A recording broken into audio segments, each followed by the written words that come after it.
Family boundaries are the hardest kind.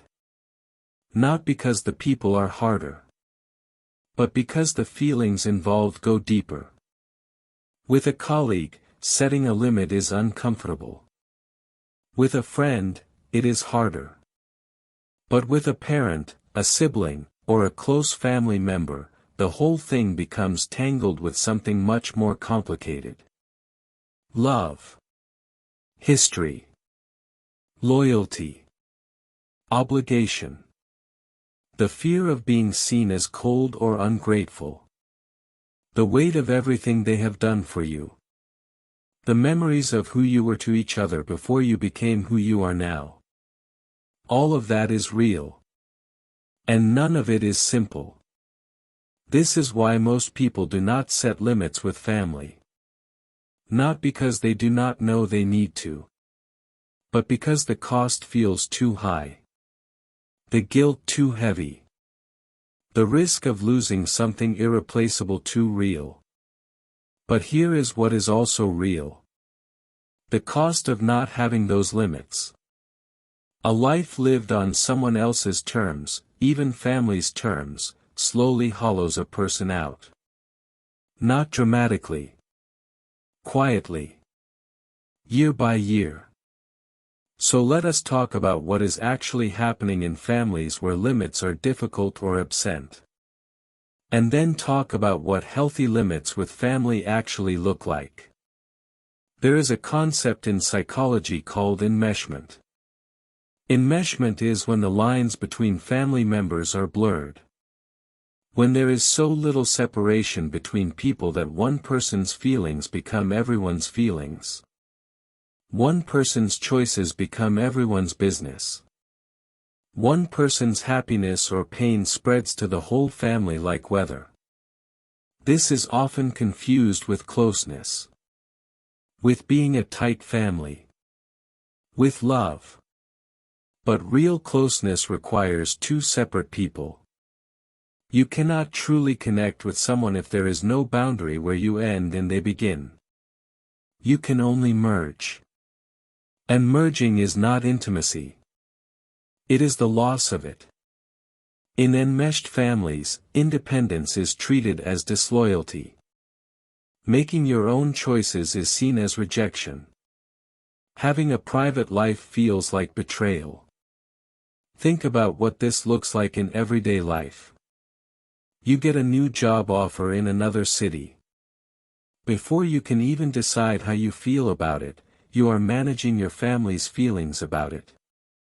The guilt comes before the decision. Not after.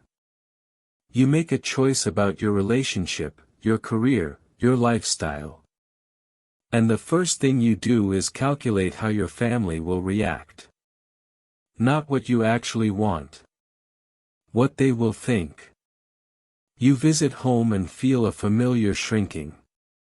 A return to an older version of yourself. The one who did not push back, did not have opinions, did not take up too much space. And when you leave, it takes days to feel like yourself again. These are not small things.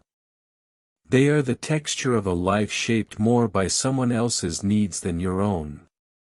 Psychologists describe a specific pattern in enmeshed families.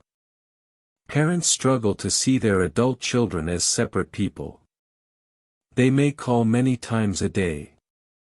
Expect immediate responses.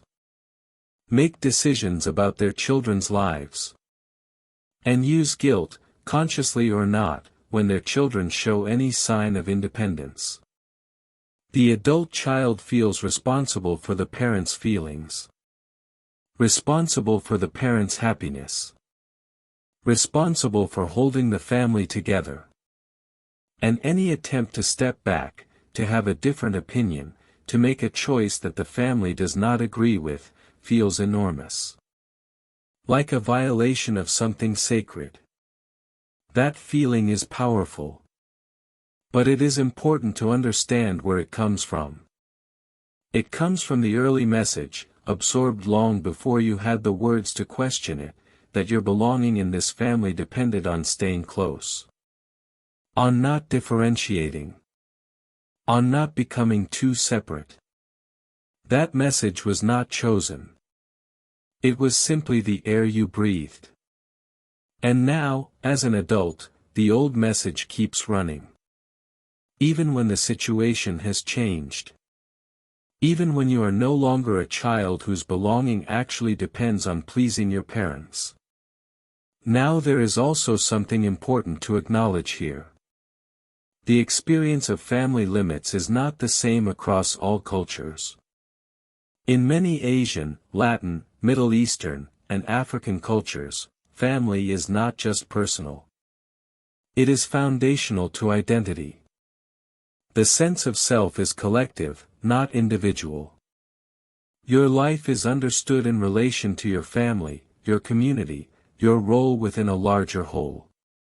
In these cultures, putting family needs above personal needs is not dysfunction. It is value.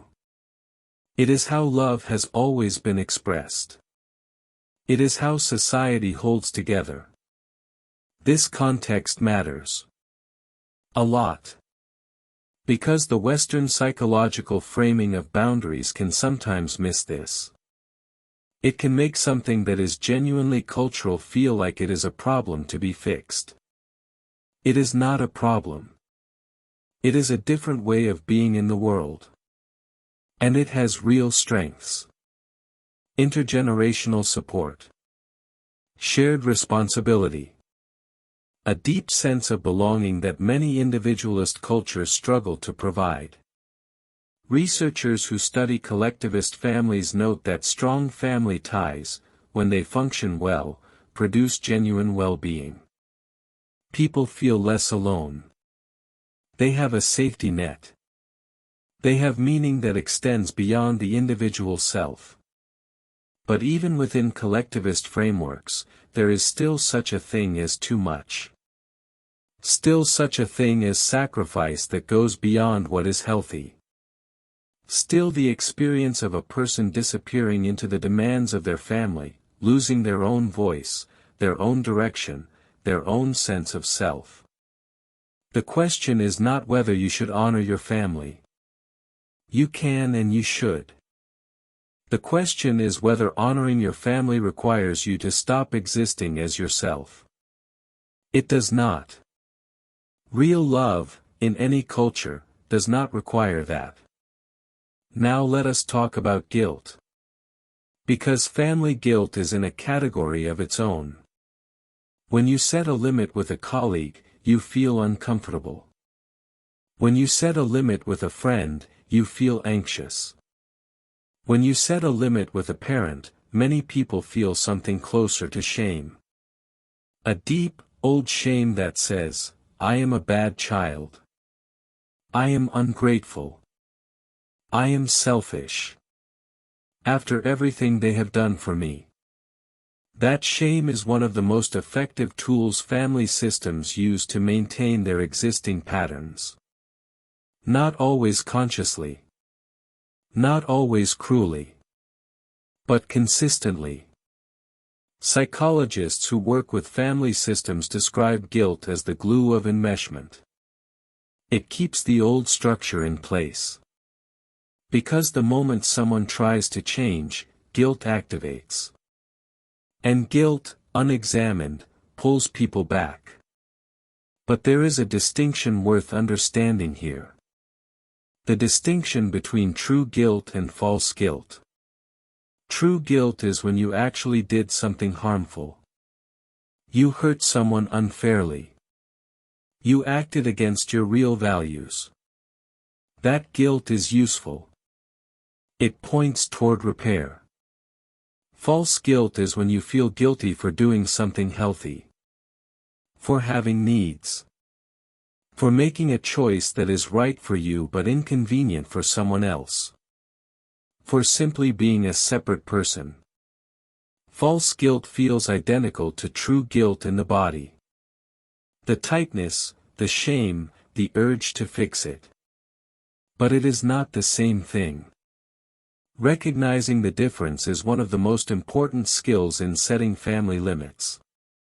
When you decline to attend a family event because you genuinely need rest, and you feel overwhelming guilt, that is almost certainly false guilt. Not a signal that you did something wrong. A signal that the old pattern is being disrupted. When the system pushes back and tells you that you are selfish, ungrateful, or cold, it does not mean you are any of those things. It means the system is trying to restore the pattern you just disrupted. Psychologists call this an extinction burst. When you change a pattern, the system around you tends to increase pressure to return to the old way. Before the new pattern is accepted. Before the system adjusts. That pressure is not evidence that you were wrong. It is evidence that the limit is real. And that it is working. So what does setting limits with family actually look like, practically?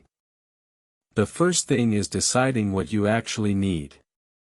Not what is acceptable to ask for. What you genuinely need. More space between calls. The ability to not discuss certain topics. Not having your choices questioned at every gathering. Time to visit that does not leave you feeling drained.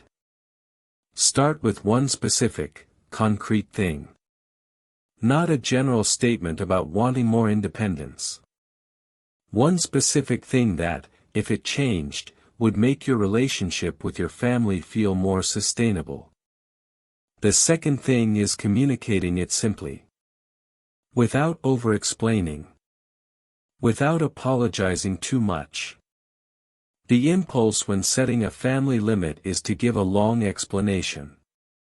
To justify. To preemptively address every possible objection. To make absolutely sure they understand you still love them. But the more you explain, the more it sounds like you need their agreement. And family limits do not require agreement. They require communication. I need to end calls by 9 o'clock. I prefer not to discuss my relationship at family dinners. I will visit once a month. These are statements, not negotiations. You can say them with warmth. You can say them with love. You can acknowledge that it might be an adjustment. You can express genuine care while still being clear.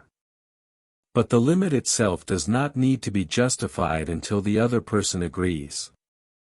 Because their agreement was never the condition. The limit is yours. It does not require permission. The third thing is holding the limit even when there is pushback. Because there will be pushback. Not always. But often. And that is the moment that matters most. Not the moment you say it. The moment you hold it when it is tested. The guilt will be there. The pressure will be there. The old voice that says this is too much, you are asking too much, you are hurting them, will be there. But here is what you are also allowed to hold on to in that moment. You are allowed to love your family and still have limits. These are not opposites. You are allowed to be grateful for everything they have given you and still need something to be different. You are allowed to care deeply about them and still be a separate person with your own life. Those things can all be true at the same time. The goal is not to become distant from your family.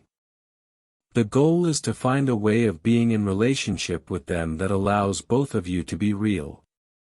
Where they know the actual you, not the performing you. Where you show up because you want to, not because you are afraid of what happens if you do not. That kind of family relationship is possible. Even in families where it has never existed before. It takes time. It takes patience. It takes the willingness to hold your ground when the pressure comes. But it produces something worth the effort. A relationship that is actually yours. Not one you are trapped in. One you have chosen. I hope this video brought you something meaningful. If you find it helpful, please like and share it with someone who may need it. Subscribe if you would like to hear more stories like this. Wishing you a calm and peaceful day.